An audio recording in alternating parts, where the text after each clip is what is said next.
always, today we'll be bringing you news, political update from Nigeria and all across the world.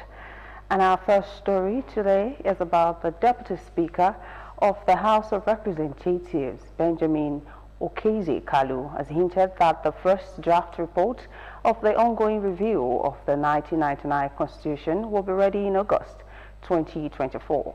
Kalu, who is the chairman of the House Committee on Constitution Review, also said the final clean copy for the presidential assent after the voting on the expected issues of concern by the two chambers of the National Assembly is also expected to be out in August 2025.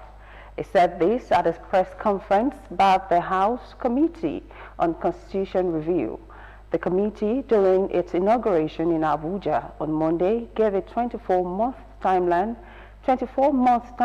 for the conclusion of the exercise.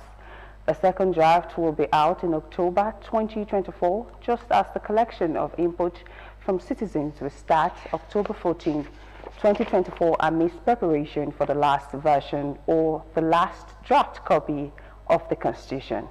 It said there will be a harmonization of the issues on February 27 and 28, 2025. The Deputy Speaker also called for the submission of memoranda from different interest groups, civil society organizations, labor unions, relevant government institutions, and members of the general public to aid the committee's work.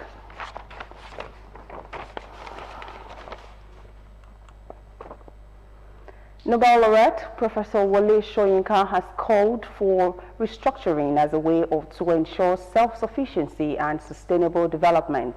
He noted that past leaders recognized the importance of restructuring but failed to implement it. Soyinka said this in Lagos. President Bola Ahmed Tinubu on Wednesday said his administration was laying a solid foundation to foster proper federalism. Speaking during a visit to Afenifere leader Chief Ruben in Akure, the Ondo State capital, he said the right foundation would involve successful economic reforms to support a restructured country. Soyinka stressed that the call for restructuring has been persistent but with no action. Soyinka argued that there is no shortage of reasoned and implementable proposition in past conference papers. Governor Aysin Alia of Benue State has said the state legislative and judiciary arms of government have been granted full financial autonomy. Alia made the announcement through his chief press secretary, Abeokuta, while briefing journalists on the outcome of the state executive meeting held at the government house in Makodi. He explained that the idea would ensure the smooth and efficient running of government administration, as all arms of the government would become more focused on and organized in moving the state forward. The governor also disclosed the meeting's approval for the establishment of a Benue subnational that would be similar to the National Sovereign Fund of the federal government. Alia added that the committee had already been formed to draw up an operational framework which would be forwarded to the State House of Assembly for it to be made law. And in Zamfara State, suspended members of the Zamfara State House of Assembly have urged President Bola Tinubu and the National Assembly to wade into the crisis bedeviling the legislative chamber. At a press briefing organized by the suspended legislators in Zaria, Bashir Alim Gumi, representing Gumi 1, also called on the United States and British embassies as well as the ECOWAS to save democracy from danger. Recall that Gumi was announced as pro tempore speaker last week after some lawmakers said the Speaker of the House, Bilyaminu Moriki, had been impeached. But the House, during the plenary on Monday, announced the suspension of Gumi alongside 7 other lawmakers for alleged contempt of the House, conspiracy, conducting an illegal sitting, mischief, and misconduct. Gumi, who was flanked by 11 legislators, including those not affected by the suspension during the press conference, said their aim was devoid of any political lining, but an attempt to save democracy and the security situation bedeviling the state. Also speaking, Nasir Mukhtar, the member representing Kara Namuda North, who was not among the suspended lawmakers, said the recent development has taken a bad toll and may truncate the enrichment of democracy in the state. And in Edo State, fresh trouble seems to be brewing in Edo chapter of the Labour Party, as one of the governorship aspirants on the platform of the party, Kenneth Imasogbo, was contested in last Friday primary on Tuesday, demanded that the party leadership declare him winner of the primary election. Recall that Olumide Akpata was declared winner of the primary election conducted by Julius Abure faction of the Labour Party as one of the governorship aspirants on the platform of the party.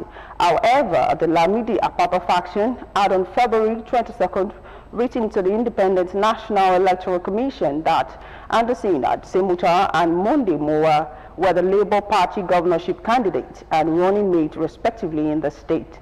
However, in a fresh twist on Sunday, a United Kingdom-based legal practitioner, Eugene Dawsa, announced himself as the party's third factional candidate, stating that the Apapa faction primary election of February 22nd was postponed to February 24th, which he won. And lastly, on local news, the Edo State Governor, Lucky Aiyedatiwa, has asked the law enforcement agency in the state to arrest and prosecute anyone found to be engaged in violent political activities in the state. He gave the directive while responding to reports on alleged attacks on some persons and destruction of campaign materials in the wake of the visit of the President Bola Tinubu to the state on Wednesday, 28 February 2024. According to the statement signed by the Chief Press Secretary to the Governor of Ondo State, Prince Ebenezer Adeniyo, on Thursday, 29th of February 2024, the Governor said his administration would not tolerate any form of violence that is capable of threatening the peace and tranquility of the state, he said. As the Governor had said repeatedly, any political campaign that disturbs the peace in the state is unacceptable and must be met with decisive actions of law enforcement agencies. Aiyedatiwa urged politicians and their followers to ensure that their campaigns are issue-based, devoid of blackmail and falsehood, and not capable of inciting the public and intimidating opponents in the state. It is still a political update on Ogun State Television. Please stay with us. We'll be right back after this break.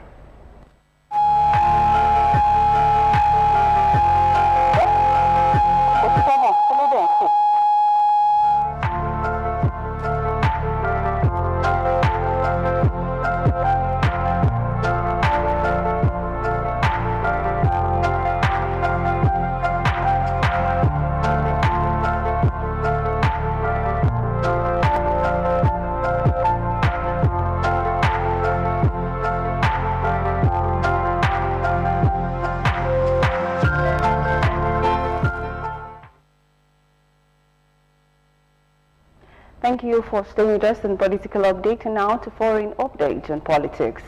The state-run electricity company of Ghana, ECG, has cut power supplies to the parliament over a debt of 23 million Ghanaian cedis, which is equivalent to $1.8 million and £1.4 million. The outage interrupted a debate on the President's State of the Nation speech.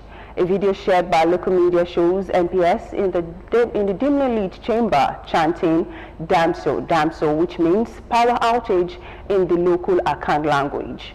Local media reported that a backup power generator restored power to the chamber a few minutes later, but other parties of the parliament building remained without power for most of the day before supplies were restored. Electricity was restored later in the day after Parliament paid 13 million cedis and made a pledge to settle the remaining debt within a week, Mr. Boateng added. Parliamentary Finance Official Ebenezer Akuma denied that Parliament owed the amount quoted by the power company. He said that the company's system failed to record recent payments made by the Parliament and insisted that the outstanding power bill was about $950,000. Campaigning officially began Friday for elections likely to produce Mexico's first woman president, a watershed for a nation for a long tradition of macho culture.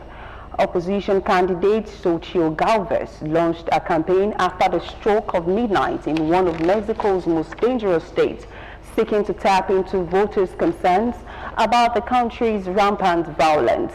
Public opinion polls suggest that she faces tough battles against ruling party candidate Claudia Sheinbaum, a former Mexico City mayor and is close ally of the outgoing president, Andres Manuel Lopez, known by his initials AMLO, with 3 months to go before the June 2nd vote. Sherman, a 61-year-old scientist by training, enjoys a significant lead with 63% support, according to an average of polls compiled by the Oraculous research firm.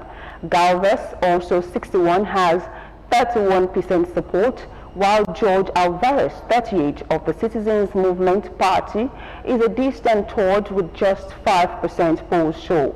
At stake is the future of the Latin America's second largest economy, a country of 126 million people that is a key trading partner of the United States and a major tourist destination, but which faces huge challenges from illegal migration and drug-related violence.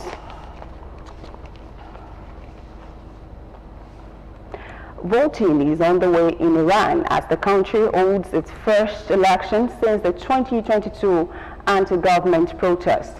Friday's elections are seen as crucial test of legitimacy and national support for Iran's leadership, but a low turnout is expected. Voter apathy remains high following a period of unrest after the death of a young woman detained by morality police for wearing improper hijab. More than 61.2 million people are eligible to vote. 2 separate polls are taking place on Friday, one to elect the next members of parliament and another to elect members of the Assembly of Experts. Hundreds of people are gathered in Moscow for the funeral of Russian opposition leader Alexei Navalny. There is a heavy police presence in the city with masked guards stationed around the perimeter fence. Mourners know they risk arrest by attending and showing support for a prominent government critic.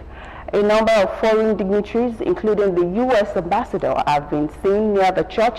The Russian opposition leader died in an Arctic prison where he had been held on politically motivated charges. Few details have been released on the cause of his death, and officials say he collapsed after going for a walk. His wife alleges that he was killed on the orders of the president, Vladimir Putin. And that will be all today on Political Update. Please join us next week. I'll see you another time. My name is Lara Emmanuel.